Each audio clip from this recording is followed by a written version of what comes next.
Qu'est-ce que ça t'inspire, cette arrestation, tu penses que c'est un faux pas, une erreur du pouvoir militaire? Oui, tout à fait.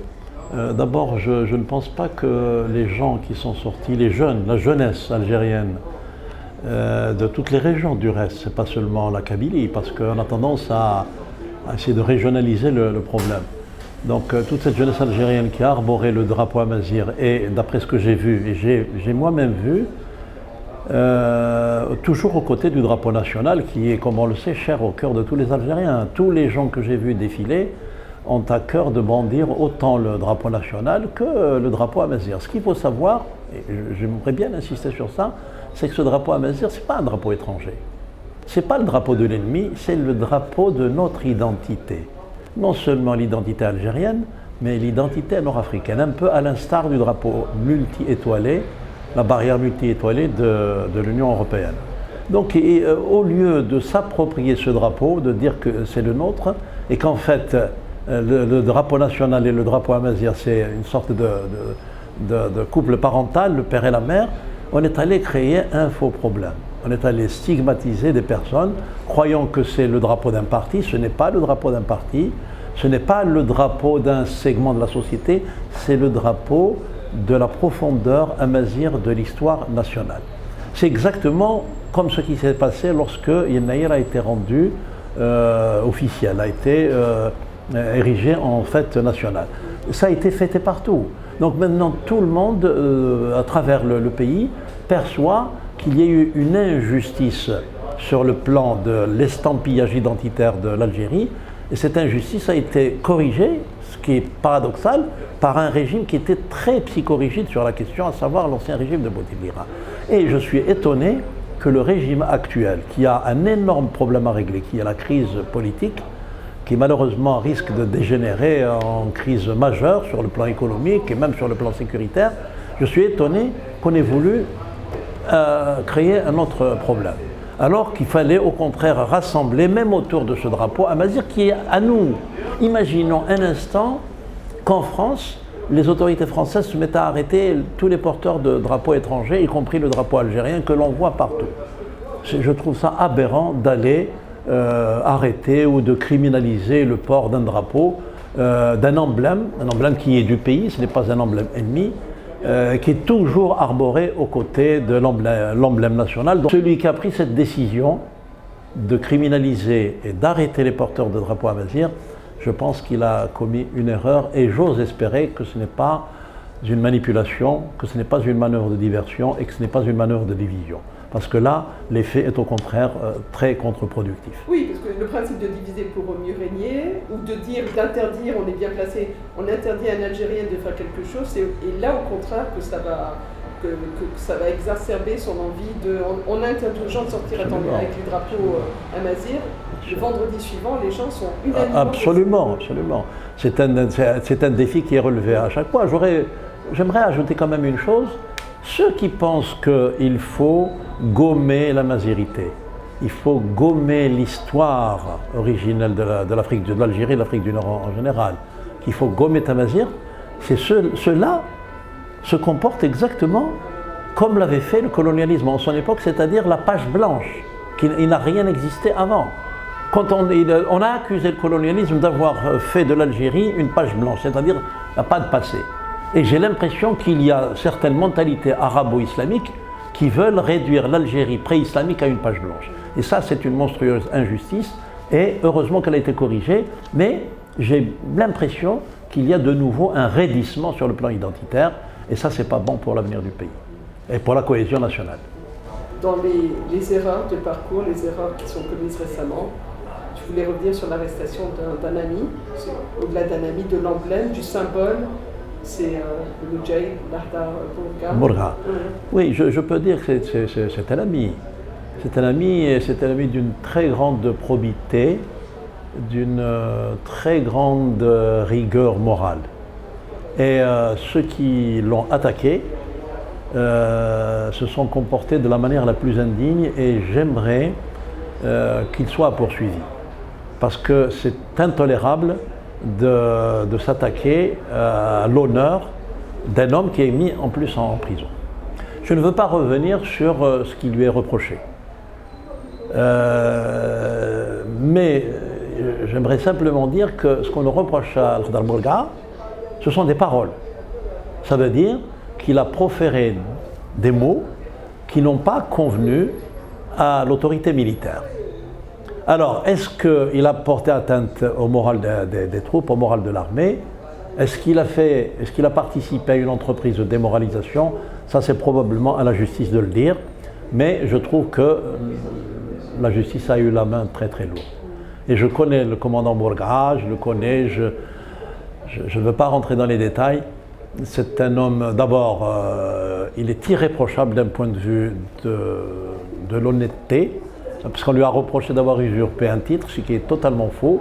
Ce que je peux dire ici, parce que je fais quand même un peu d'histoire, c'est que le commandant Bourga a été pressenti pour être le dernier colonel de la Wilaya 4. Et c'est sa faible maîtrise de la langue française, qui était très importante à l'époque, qui a fait qu'on lui a préféré le colonel Hassan, qui est également un homme d'une très grande valeur. Voilà. Et donc, ça aussi, c'était, à mon sens, un geste de trop. Un geste de trop qui a abouti exactement à l'effet contre-productif. La chasse aux sorcières continue? Je ne sais pas s'il y a une chasse aux sorcières. Ceci dit, ce qui aurait été bien, c'est de continuer à assainir le pays de tous ceux qui veulent le mener dans des voies aventureuses. Et l'état-major, et en particulier donc le chef d'état-major général Gaïd Salah, avait très bien commencé. Et c'était, je crois, à cette époque-là, il y avait un véritable élan de sympathie pour ce qui était fait. Et puis il y a eu une espèce de raidissement dont on ne peut pas comprendre les tenants et les aboutissants, alors que la population demande à comprendre, parce qu'il y a lieu de comprendre ce qui se passe. Nous sommes dans une crise très importante et qui ne sera pas réglée par des moyens autoritaires. C'est une crise profondément politique et il faut lui trouver un traitement politique, et j'ai même parlé à un certain moment d'un électrochoc politique, mais on reviendra peut-être dans la discussion. Que ce soit M. Bourga et les jeunes qui ont été arrêtés parce que porteurs du drapeau amazigh, tous vont comparer en justice. La justice a un rôle important à jouer dans ces affaires. Oui, bien sûr, mais d'abord, on sait très bien que dans le pays d'Algérie, la justice n'a jamais été justice libre.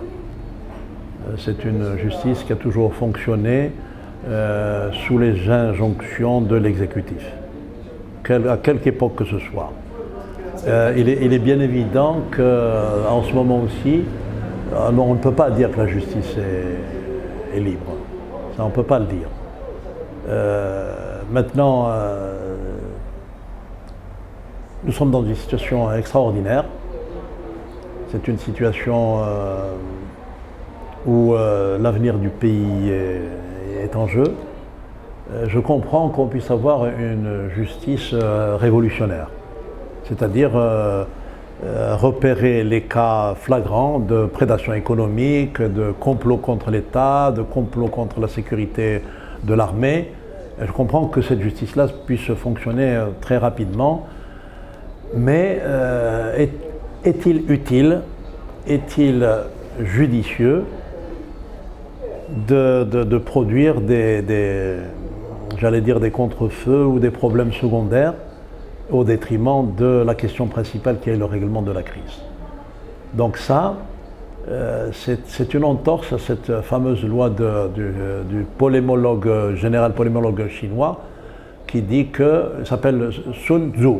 Sun Tzu, ce philosophe général, philosophe de la guerre, dit que quand on a en face un ennemi principal puissant, la chose la plus aberrante à faire, c'est de se créer des ennemis sur ses arrières. Or, c'est un peu ce qui se passe. Le pays devrait concentrer tous ses efforts sur le règlement de la crise.